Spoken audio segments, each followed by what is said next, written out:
Hi everyone, welcome back to ಚಂದನದ vlogs. ನನ್ನ YouTube ಚಾನಲಲ್ಲಿ for the first time non ವೆಜ್ನ ಹಾಕ್ತಾ ಇದ್ದೀನಿ. ಆದರೆ ಇದು ನಾ ಮಾಡಿರೋದಲ್ಲ, ಸೊ ನನ್ನ ಫ್ರೆಂಡ್ ಮನೇಲಿ ಮಾಡಿದ್ದು. ಸೊ ರೆಸಿಪಿನ ತುಂಬ ಚೆನ್ನಾಗಿ ಬಂದಿತ್ತು ಅಂತ ಹೇಳಿ ನಾನು ಹಾಕ್ತಾ ಇದ್ದೀನಿ. ಸೊ ಫಸ್ಟಿಗೆ ಇಲ್ಲಿ ನಾಟಿ ಕೋಳಿ ಸಾಂಬಾರು, ಅಂದರೆ ಇದು ಊರು ಕೋಳಿ ಆ್ಯಕ್ಚುಲಿ. ಸೊ ನಾಟಿ ಕೋಳಿ ಸಾಕಿದ್ದನ್ನು ನಾವು ಅವರು ತೊಗೊಂಡು ಬಂದು ಮಾಡಿದ್ದು.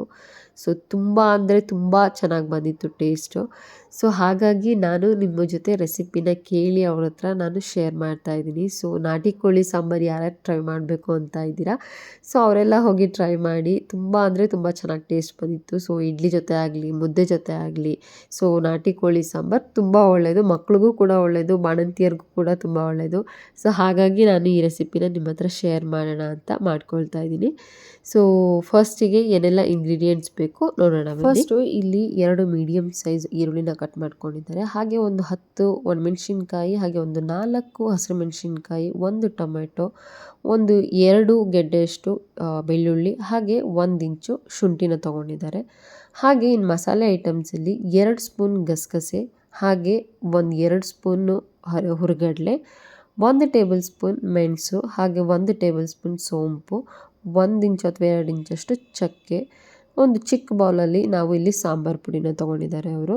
ಸೊ ಹಾಗೆ 1 ಮುಷ್ಟಿ ಆಗೋಷ್ಟು ಕೊತ್ತಂಬರಿ ಸೊಪ್ಪನ್ನ ತೊಗೊಂಡಿದ್ದಾರೆ. ಹಾಗೆ 1 ದೊಡ್ಡ ಬೌಲಲ್ಲಿ ನೀವು ಎಷ್ಟು ತೆಂಗಿನಕಾಯಿನ ಯೂಸ್ ಮಾಡ್ತೀರಾ ಅಷ್ಟು ತೊಗೊಳ್ಳಿ. ಸೊ ಇವರು 1 ತೆಂಗಿನಕಾಯಿ ಫುಲ್ ಒಂದು ಬೌಲಲ್ಲಿ ತೊಗೊಂಡಿದ್ದಾರೆ ಇಷ್ಟು. ಸೊ ನಾವು ಫಸ್ಟಿಗೆ ಏನು ಮಾಡಬೇಕು ನೋಡೋಣ ಬನ್ನಿ. ಒಂದು ಬಾಣಲಿನ ಇಟ್ಟು ನಾವು ಏನೇನು ಇಂಗ್ರೀಡಿಯೆಂಟ್ಸ್ನ ತೊಗೊಂಡಿದ್ದೀವಿ ಅದನ್ನೆಲ್ಲ ನೀಟಾಗಿ ಫ್ರೈ ಮಾಡ್ಕೊಬೇಕು. ಸೊ ಸ್ವಲ್ಪ ಇವಾಗ ಆಯಿಲ್ನ ಹಾಕಿ, ಸೊ ನಾವು ಈರುಳ್ಳಿ ಏನು ತೊಗೊಂಡಿದ್ದೀವಿ, ಸೊ ಈರುಳ್ಳಿನ ಫಸ್ಟು ಫ್ರೈ ಮಾಡ್ಕೊಳ್ಳೋಣ. ಫಸ್ಟಿಗೆ ಇಲ್ಲಿ 1 ರಿಂದ 2 ಟೇಬಲ್ ಸ್ಪೂನ್ ಆಯಿಲ್ನ ಹಾಕ್ಕೊಳ್ಳಿ. ಅದಾದಮೇಲೆ ನಾವು 2 ಈರುಳ್ಳಿನ ಏನು ಕಟ್ ಮಾಡಿ ಇಟ್ಕೊಂಡಿದ್ವಿ ಅದನ್ನು ನೀಟಾಗಿ ಗೋಲ್ಡನ್ ಯೆಲ್ಲೋ ಬರೋವರೆಗೆ ಬಾಡಿಸ್ಕೊಳ್ಳಿ. ಸೊ ಫಸ್ಟು ಇಲ್ಲಿ ಈರುಳ್ಳಿನ ಹಾಕ್ಕೊಳ್ತಿದ್ದೀವಿ. ಸೊ ಈರುಳ್ಳಿನ ಹಾಕ್ಕೊಂಡು ಫ್ರೈ ಮಾಡ್ಕೊಳ್ಳಿ ನೀಟಾಗಿ. ಸೊ ಫ್ರೈ ಆಗೋವರೆಗೆ ನೀಟಾಗಿ ಫ್ರೈ ಮಾಡ್ಕೊಳ್ಳಿ. ಅಂದರೆ ನಾವು ನೆಕ್ಸ್ಟ್ ಏನು ಜಾಸ್ತಿ ಫ್ರೈ ಮಾಡೋಕ್ಕೆ ಹೋಗಲ್ವಲ್ಲ, ಸೊ ಹಾಗಾಗಿ ನೀವು ಇಲ್ಲಿ ನೀಟಾಗಿ ಎಷ್ಟು ಫ್ರೈ ಮಾಡ್ಕೊಳ್ತೀರಾ ಅದು ಮಸಾಲೆಗೆ ಅಷ್ಟು ಚೆನ್ನಾಗಿ ಬರುತ್ತೆ. ಸೊ ನೆಕ್ಸ್ಟಿಗೆ ನಾವು ಇನ್ನು ಒಣಮೆಣ್ಸಿನ್ಕಾಯಿ ಏನು ಇಟ್ಕೊಂಡಿದ್ದೀವಿ ಅದನ್ನು ಹಾಕ್ಕೊಳ್ಳಿ. ಹಾಗೆ ಹಸಿರು ಮೆಣಸಿನ್ಕಾಯನ್ನು ಇಟ್ಕೊಂಡಿದ್ದೀವಿ ಅದನ್ನು ಹಾಕ್ಕೊಂಡು ಎರಡನ್ನೂ ನೀಟಾಗಿ ಫ್ರೈ ಮಾಡ್ಕೊಳ್ಳಿ. ಸೊ ನಾನಿಲ್ಲಿ ಜಸ್ಟ್ ಫ್ರೈ ಆಗೋದು ತೋರಿಸ್ತಾ ಇದ್ದೀನಿ. ಸೊ ಈಗ ಈರುಳ್ಳಿ ಫ್ರೈ ಆಯಿತು. ಸೊ ಫ್ರೈ ಆದಮೇಲೆ ನಾವು ನೆಕ್ಸ್ಟ್ ಅವರು ಬೆಳ್ಳುಳ್ಳಿನ ಹಾಕ್ಕೊಳ್ತಿದ್ದಾರೆ. ಇಲ್ಲಿ 2 ಬೆಳ್ಳುಳ್ಳಿ, ಒಂದು ಹೋಲ್ 2 ಬೆಳ್ಳುಳ್ಳಿ ಅಷ್ಟು ತೊಗೊಂಡಿದ್ದಾರೆ ಪೂರ್ತಿ. ಸೊ ಇದನ್ನೆಲ್ಲ ಹಾಕ್ಕೊಂಡು ನೀಟಾಗಿ ಫ್ರೈ ಮಾಡ್ಕೊಳ್ತಿದ್ದಾರೆ. ಸೊ ಫ್ರೈ ಮಾಡ್ಕೊಳ್ಳಿ ಇವಾಗ. ಸೊ ಈರುಳ್ಳಿನ ಬೆಳ್ಳುಳ್ಳಿ ಫ್ರೈ ಆದಮೇಲೆ ಸೊ ನೆಕ್ಸ್ಟಿಗೆ ನಾವು ಅದು ಹೇಳ್ದೆ ಅಲ್ಲ ಮೆಣಸಿನ್ಕಾಯಿ ಏನಿದೆ, ಸೊ ಆ ಮೆಣಸಿನ್ಕಾಯಿನ ಹಾಕ್ಕೊಂಡು ನೀಟಾಗಿ ಫ್ರೈ ಮಾಡ್ಕೊಳ್ಳಿ. ಸೊ ನೀಟಾಗಿ ಇದೆಲ್ಲ ಫ್ರೈ ಆದಮೇಲೆ ನೆಕ್ಸ್ಟು ನಾವೇನು ತೊಗೊಂಡಿದ್ವಿ ಇಂಗ್ರೀಡಿಯೆಂಟು ಶುಂಠಿ ಎಲ್ಲ ಇತ್ತಲ್ಲ, ಸೊ ಅದನ್ನೆಲ್ಲ ಹಾಕ್ಕೊಂಡು ಫ್ರೈ ಮಾಡಿ. ಹಾಗೆ ಇದರೊಳಗಡೆ ನಾವು ಸೊ ಫ್ರೈ ಆಗ್ತಿದೆ. ಸೊ ಇದು ನೆಕ್ಸ್ಟು ನಾವು ಶುಂಠಿ ಏನಿಟ್ಟಿದ್ವಿ ಆ ಶುಂಠಿನ ಹಾಕ್ಕೊಳ್ಳೋಣ. ಸೊ ಶುಂಠಿ ಹಾಕ್ಕೊಂಡಾದಮೇಲೆ ನೆಕ್ಸ್ಟ್ ಲಾಸ್ಟ್ ಒಂದು ಇಂಗ್ರೀಡಿಯೆಂಟ್ ಟೊಮ್ಯಾಟೊ ಏನಿಟ್ಟಿದ್ವಿ, ಸೊ ಈ ಟೊಮ್ಯಾಟೊನ ಹಾಕಿ ನೀಟಾಗಿ ಫ್ರೈ ಮಾಡ್ಕೊಳ್ಳಿ. ಸೊ ಈ ಫ್ರೈ ಎಲ್ಲ ಮಾಡ್ಕೊಂಡಾದ್ಮೇಲೆ ಮಸಾಲೆ ಐಟಮ್ಸ್ ಏನಿಟ್ಟಿದ್ವಿ, ಸೊ ಆ ಮಸಾಲೆ ಐಟಮ್ಸ್ನ ಒಟ್ಟಿಗೆ ಹಾಕ್ಕೊಂಡು 1-2 ಮಿನಿಟ್ಸ್ ಫ್ರೈ ಮಾಡ್ಕೊಳ್ಳಿ. ಸೊ ಅಷ್ಟು ಒಟ್ಟಿಗೆ ಹಾಕ್ಕೊಂಡು ಫ್ರೈ ಮಾಡ್ಕೊಳ್ಳಿ.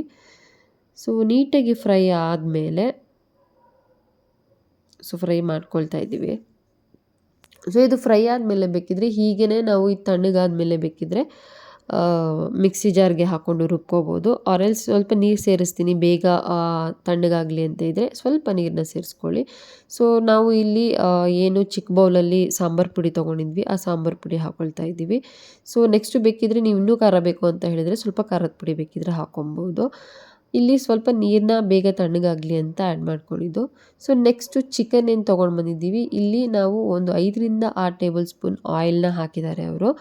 ಸೊ ಆಯಿಲ್ನ ಹಾಕಿ ಇದು ನೆಕ್ಸ್ಟು ನಾವು ಇದಕ್ಕೋಸ್ಕರನೇ ಬೇರೆ ಇನ್ನೂ 2 ಮೀಡಿಯಮ್ ಸೈಜ್ ಈರುಳ್ಳಿನ ಕಟ್ ಮಾಡಿ ಇಟ್ಕೊಂಡಿದ್ರು. ಸೊ ಅದನ್ನು ಅವರು ಹಾಕಿ ಫ್ರೈ ಮಾಡ್ಕೊಳ್ತಿದ್ದಾರೆ ನೀಟಾಗಿ. ಸೊ ಈಗ ನಾವು ಏನು ಚಿಕನ್ 1 kg ಅಷ್ಟು ತೊಗೊಂಡಿದ್ದಾರೆ ಅದನ್ನು ನೀಟಾಗಿ ಅರಿಶಿಣದಲ್ಲಿ ವಾಶ್ ಮಾಡಿ ಸೊ ಒಂದು 3-4 ಸಲ ಹಾಕಿ ಇವಾಗ ಇದಕ್ಕೆ ಸ್ವಲ್ಪ ಅರಿಶಿಣದ ಪುಡಿ ಹಾಗೆ ಸ್ವಲ್ಪ ಹರಳುಪ್ಪನ್ನ ಹಾಕಿ ಒಂದು 20 ಮಿನಿಟ್ಸ್ ಅದು ಸಾಫ್ಟ್ ಆಗೋವರೆಗೆ ಬೇಯಿಸ್ಕೊಳ್ಳಿ ಅದನ್ನು. ಅಂದರೆ ಅದು ಸಾಫ್ಟ್ ಆಗಬೇಕು, ಮೀಟ್ ಏನಿತ್ತು ಹೌದು. ಅದು ಸಾಫ್ಟ್ ಆಗೋವರೆಗೆ ಬೇಯಿಸ್ಕೊಳ್ಳಿ. ಸೊ ಇದನ್ನು ನೀಟಾಗಿ ಒಂದು 20 ಮಿನಿಟ್ಸ್ ಇದು ಮುಚ್ಚಳ ಮುಚ್ಚಿ ಬೇಯಿಸ್ಕೊಳ್ಳಿ. ಸೊ ನಾವು ಖಾರ ರುಬ್ಕೊಳ್ಳಿಕ್ಕೆ ಏನೇನು ಇಟ್ಕೊಂಡಿದ್ವಿ, ಸೊ 1 ಹಿಡಿಯಷ್ಟು ಕೊತ್ತಂಬರಿ ಸೊಪ್ಪು, ಹಾಗೆ 1 ಬೌಲಷ್ಟು ದೊಡ್ಡ ಬೌಲಲ್ಲಿ ತೆಂಗಿನಕಾಯಿ ತುರಿ. ಸೊ ನೆಕ್ಸ್ಟು ತಣ್ಣಗಾಗಲಿಕ್ಕೆ ಬಿಟ್ಟಿದಂಥದ್ದು ಎಲ್ಲನೂ ಒಟ್ಟಿಗೆ ಹಾಕ್ಕೊಂಡು ರುಬ್ಕೊಳ್ತಿದ್ದಾರೆ ಇಲ್ಲಿ. ಸೊ ಬೇಕಿದ್ರೆ ನೀವು ತೆಂಗಿನಕಾಯಿನ ಬೇರೆ ಸಪ್ರೇಟಾಗಿ ರುಬ್ಬಿ ಹಾಕೊಬೋದು. ಸೊ ಈಗ ಅದಕ್ಕೆ ಸ್ವಲ್ಪ ನೀರು ಸೇರಿಸಿ ನೀಟಾಗಿ ತರ್ತರಿ ಇರೋ ಥರ ಬೇಡ, ಫುಲ್ ನುಣ್ಣಗೆ ರುಬ್ಕೊಳ್ಳಿ. ಅಥವಾ ಒಲ್ಕಲಲ್ಲಿ ಬೇಕಿದ್ರೂ ರುಬ್ಕೊಬೋದು. ನಿಮಗೆ ಒಲ್ಕಲಲ್ಲಿ ತುಂಬ ಟೇಸ್ಟ್ ಬರುತ್ತೆ. ಸೊ ಪುದೀನಾನ ಬೇಕಿದ್ರೆ ಇದಕ್ಕೆ ಸೇರಿಸ್ಕೊಳ್ಳಿ, ಇಲ್ಲಾಂದರೆ ಪುದೀನ, ಕೊತ್ತಂಬರಿ ಸೊಪ್ಪು ಹಾಗೆ ಕರಿಬೇವನ್ನ ನೀವು ಬೆಂದಮೇಲೆ ಸೇರಿಸ್ಕೊಬೋದು ಇಲ್ಲಿ. ಸೊ ನೆಕ್ಸ್ಟ್ ಈ ಖಾರ ಏನು ರುಬ್ಕೊಂಡಿರ್ತೀವಿ ಇದನ್ನು ನಾವು ಚಿಕನ್ ಏನು ಬೇಯ್ತಿರುತ್ತೆ ಸೊ ಅದಕ್ಕೆ ಹಾಕಿ ಮಿಕ್ಸ್ ಮಾಡಿ. ಸೊ ಅದು ಕ್ಲಿಪ್ಪಿಂಗ್ಸ್ ಬಿಟ್ಟೋಗಿದೆ. ಸೊ ಅದು ಮಿಕ್ಸ್ ಆದಮೇಲೆ ಬಿಸಿನೀರನ್ನ ಸೇರಿಸ್ಕೊಳ್ಳಿ ಸ್ವಲ್ಪ. ಸೊ ಬಿಸಿನೀರು ಸೇರಿಸಿದಷ್ಟು ನಮಗೆ ಸಾಂಬಾರು ಟೇಸ್ಟ್ ಚೆನ್ನಾಗಿ ಬರುತ್ತೆ. ಸೊ ಹಾಗಾಗಿ ಬಿಸಿನೀರನ್ನ ಆ್ಯಡ್ ಮಾಡ್ಕೊಳ್ತಿದ್ದಾರೆ. ಸೊ ಇದನ್ನು ಹಾಕಿ ಒಂದು 10 to 15 ಮಿನಿಟ್ಸ್ ಮತ್ತೆ ಬೇಯಿಸ್ಕೊಳ್ಳಿ.